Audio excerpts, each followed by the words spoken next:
rule, but not a catch. He didn't have control over that. Saw it right away when it happened. You could tell the ball moved. That's it, not a catch. The rule's terrible. The rule stinks. If he was a runner, if he was a running back, that would have been a touchdown. So they need to change it. They can't change the entire catch rule. At least change it for touchdowns. When you cross the goal line, that ball gets across the plane. That should be a touchdown. But that said, that's the way the rule's written right now. So Pittsburgh fans may not like it, but that was not a catch. When you started, you said it's clear. I thought you were going to say it's a touchdown. You're with the NFL. No, absolutely not. It was not a catch.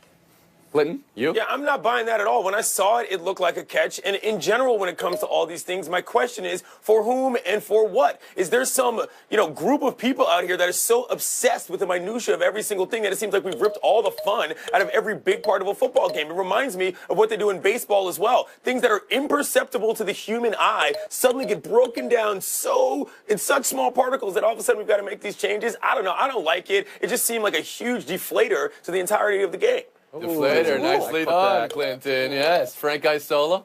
Yeah, Rule 8, Section 1, Article 3, Item 1. I thought it was an honorable discharge from the military. Who knew that is its rule in football?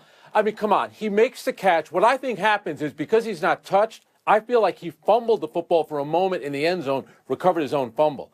Pittsburgh, to me, just like Calvin Johnson, just like what happened to Sterling Shepard this year with the Giants, Des Bryant. Those are catches. For all you young people out there, Clinton Yates, go Google Butch Johnson touchdown catch against the Denver Broncos in the Super Bowl. That was a catch. He had the ball for like a split second. That used to be a catch. How this one yesterday wasn't, I have no idea. And now we go to New England and Jackie McMullen. Well, you have no idea how it isn't a catch. Look it up in the rule book, Frank. I agree with Bill. It's a lousy rule, but it is a rule, and it exists, and it's there, and it hasn't changed since Des Bryant's infamous no catch in the 2014 playoffs. Interesting to me that after the game, what did Mike Tomlin say, Tony? No use crying over spilt milk, right? Does it occur to you that perhaps he said that because the competition committee, after the Des Bryant play in the playoffs, decided to review it? Should we make a change to this rule? The competition committee concluded we're not going to change the rule. Who was on the competition committee? Mike Tomlin of the Pittsburgh Steelers. So you can't go back around later and say, you know what, I changed my mind. That's not how it works. I got to ask. Why hasn't it been changed? Why does the competition? Well, that's a better question. Go ahead, Jackie. Do you have any reason? No, that's a better question because I agree with you. When you watch this game, and I understand where Clinton's coming from, you watch it and you look at it and you say, that should be a catch, that should be a touchdown. I agree with that. But if we are going to follow the letter of the law, which what we're supposed to do in the NFL, and when they review it, you can see that ball came loose. So under the letter of the NFL rules, it is not a catch. It's that simple. Yeah, this is going to happen. I think the league thinks there are not enough of these incidences to make it worth changing the rule. Not enough of these big play It's like the 10th time we've led our show with it in the last 2 years. But it's going to have to. Right. It's going to have to happen in a Super Bowl before something like this changes. But it needs to change. You think that's what it's going to take? Okay. Yeah, this is a game that is so important. It's going to potentially decide who goes to the Super Bowl. Right. Frank, last word. I disagree with that. You do, Jackie? Go ahead. Yeah, because that's not the end of the game. This wasn't the end of the game. Let's talk about the end of the game. After the game. All right, Ben says he didn't want a fake spike, but he heard it from the sidelines, so he did. And then you saw what happened after that. He tried to force it into an incredible window here and double coverage. Is this a bad decision because it didn't work? A bad decision because there was differing opinions between QB and sideline? And what do you think of Ben telling us that, Jackie?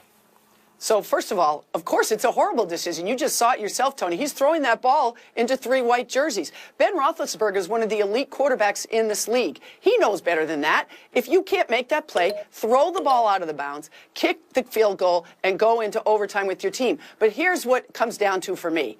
If you're the Pittsburgh Steelers in the final minute of the game, you have to game plan for everything. There was so much confusing surrounding this team, the quarterback, the offensive coordinator, Mike Tomlin, all of them. Meanwhile, the Patriots knew exactly what the Pittsburgh Steelers were going to do. They were prepared for the fake spike, and they knew exactly what to do at the end of the game. So the Pittsburgh Steelers Nobody plays defense at the goal line, and the end of a game when you're expecting one play, a run, or a spike, then the Patriots. Frank? What did you think of Ben talking about it the way he did after the game? Yeah, it definitely reminded me a little bit of that Super Bowl against the Seahawks. Yeah. I don't like Ben Roethlisberger talking about it because, to me, he has to make that play. He's an experienced quarterback. He's going to be in the Hall of Fame. He's won Super Bowls. New England would have done the same thing. They would have put trust in their quarterback to either throw a completion, and if it's not on, throw it out of bounds. We're going to kick the field goal. We'll go to overtime, and we'll beat them at home. He made the mistake there. He has to be better there. I like the play. It just didn't work out. See why? I'm with all of you guys. I just don't understand why you do that. You're not some gimmicky squad that has no business being in that game trying to find a way to win. You're the Pittsburgh Steelers. Run an actual football play if you're literally trying to do this. This is the Belichick effect. Everybody's got to think they've got to outsmart him or do something goofy in order to win the game. This showed so little faith in that offense. If I'm Ben, I'm absolutely saying that it was a call from the sideline because he didn't probably want it to happen to begin with. Lasky.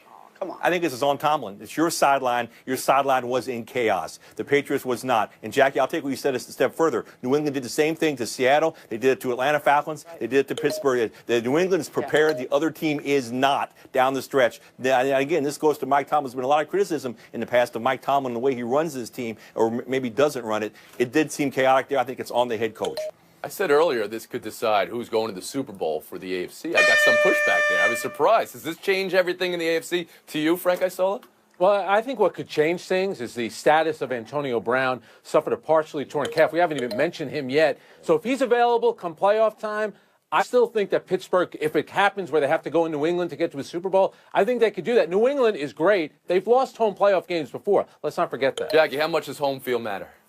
Matt, it's everything. And you know what? The reason I think this game is so important for the Patriots in the postseason, they're 3-4 lifetime on the road in the playoffs, 17-3 at home in the playoffs. And why I think it's so important this year is because this is not a great Patriots team, guys.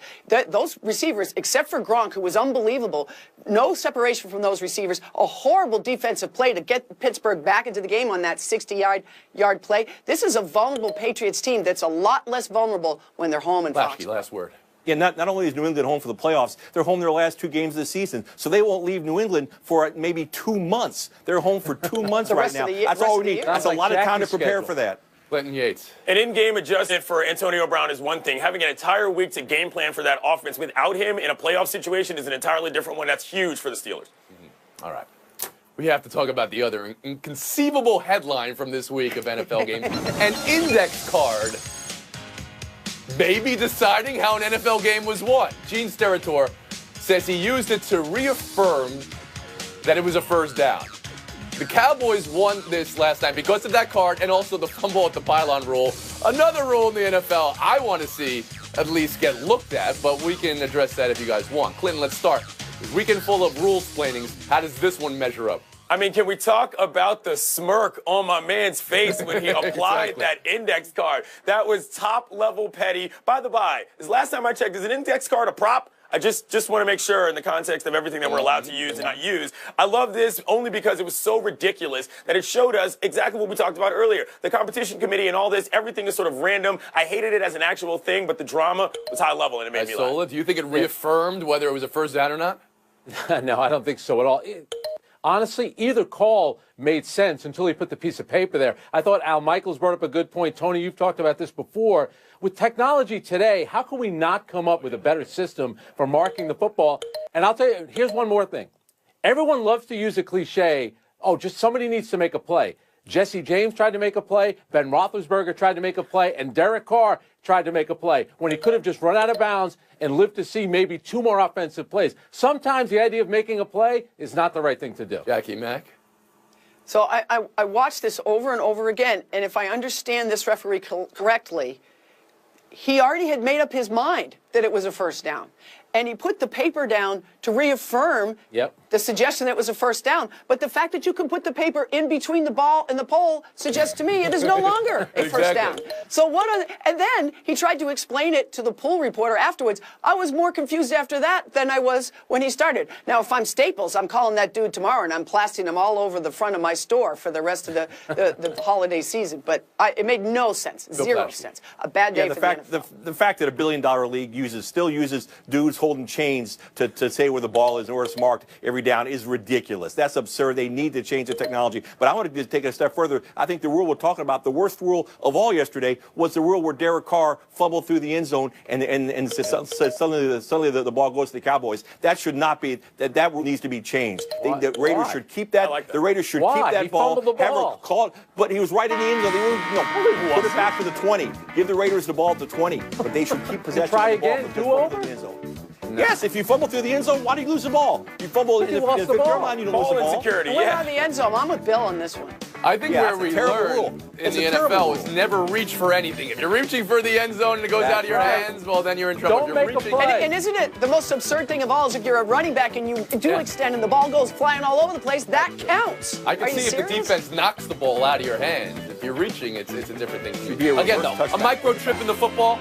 Our brightest minds, where are our hidden figures? Where are the people of MIT? Let's get a microchip in the football, Right. and let's not try to. It's the most important mechanism of every single play, where we spot the football. Let's see if we can get that one a little bit closer to right than some old guys running in from the side. Here's Seattle, Bill. No, it's all about LA. It's all about getting ready for the playoffs, running and defense. It's Todd Gurley, 96 with 152 yards, came before initial contact, huge holes, and the defense, 7 sacks of Russell Wilson, equaled his career high, best point differential in the NFL right now. The Rams. Glenn Yates. Pete Carroll exasperation faces have become a bit of a cottage industry on their own. When you talk about where that defense is right now, they're sniping at each other on Twitter. I think it's sort of the end for this Legion of Boom era, which if you're a Seattle fan, is a bit of a bummer. I saw. Yeah, they missed their leader, Richard Sherman, no Cam Chancellor, but come on. If you're the Rams, who goes into Seattle and beats them like that? You talk about statement wins, that might be the biggest one of the season. Jackie. The problem is, Frank, that because of those guys being out, Chancellor and everybody, and Bobby Wagner being injured, everybody's going in there and do that. Do you realize they're giving up 24 points a game at home? The worst number under Pete Carroll for the Seattle Seahawks. I'm with Clinton here. It's hard to watch. They were losing this game 40-0. I had to look 3 times to make sure I saw that score correct. Because LA. of the way this season played out, and it's not just, I mean, they're still in the playoff hunt, of course, and they've lost plenty of guys to injury, but the infighting, the fighting on the field, anybody wondering about Pete Carroll going forward? Anybody? I think it has to hurt what happened last. And how much is who they are? I think it's about 50-50. They can't help the fact that they're in a division with a reasonable amount of bum teams, but who they are is a team that is now run by Tom Coughlin. He brought some structure. He brought that organization back to a point of respectability, which on its own, from a league standpoint, I think is a good thing overall.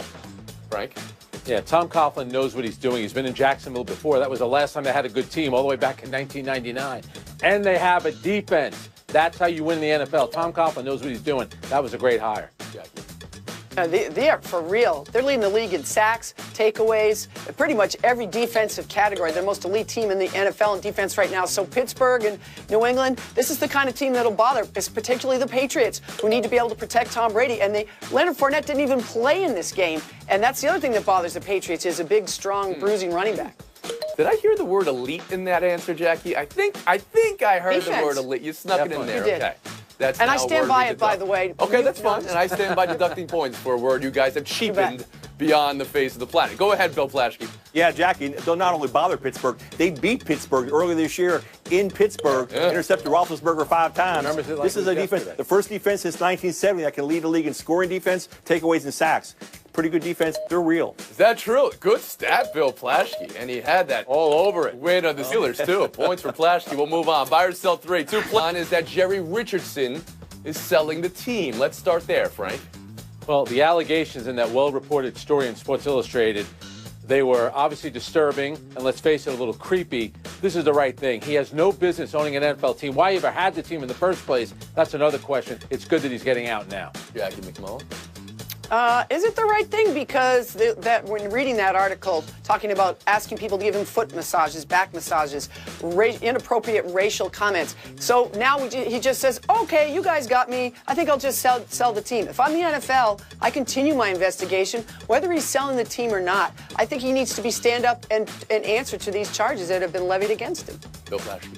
Yeah, the whole thing sounds horrible, and I hope, as much as the movie industry with the Harvey Weinstein revelations, they all came out. Hopefully, people in sports now will be empowered. Anyone who's been so affected to come out and talk about it now. Glenn Yates. Yeah, the details on this are so bothersome in terms of the whole sort of antebellum type atmosphere there, forcing people to call him Mr. all over the facility, allegedly requesting that black employees apply sunblock to his face. Everything there is just very creepy and very disturbing, frankly, as a black person in America. Do any of you think it could have an effect on the team as a team that has playoffs on the mind? I don't think players care about the owner. I don't think Players so. don't They're do so it. confident Well, right now, that's they're fine. Let's talk about the game. Aaron Rodgers came back. There was Russ. The Devontae Adams headhunting claim. And the touchdown that I referenced earlier. Frank, what's the takeaway? Well, I give Rodgers a lot of credit for playing. He should be done for the season. But the hit on Adams, I don't want to hear NFL players complaining that the league doesn't care about player safety when they're doing this to themselves on the field. No place for that in the sport. Jackie? Multiple game suspension should be coming for that hit. That was just one of the worst hits. And you could tell even afterwards, even Davis knew it was bad. You saw his reaction on the bench with the head in his hands. And that's part of the problem, right? You teach guys to be crazy on the field, and then when they are, there are repercussions, as there should be. It's so these guys still don't quite get it. You know, they just don't quite get it. Flashkey. Yeah, I was also very, very compelled to watch Aaron Rodgers try to do it. He came back too soon, but it shows how much heart he has and how much these guys will play in pain. You can see him wins with every hit, and he wasn't the same. He should be shut down. If the Packers are out of the playoffs, he should be shut down. Yeah, the Packers will be out if the Falcons win tonight, so I'm not taking a whole lot away in that in terms of Rodgers. But as for that hit, Zach Brown from the Washington football team tweeted that if guys don't want to get hit or get hurt, they shouldn't be playing football. That is a systemic issue in this game. It was very ugly to watch. Even worse to see it get piled on by dudes who weren't even in that game. Scores today. Usually, Yates, McMullen would be dancing into the showdown right now in the high 20s. Not today. Flashkey, I Play and led this victory with 4 touchdowns against the Giants. So far, he's off to a great start. I think the Eagles might be okay. They might just be okay. You just might be okay in FaceTime, Bill Flashkey.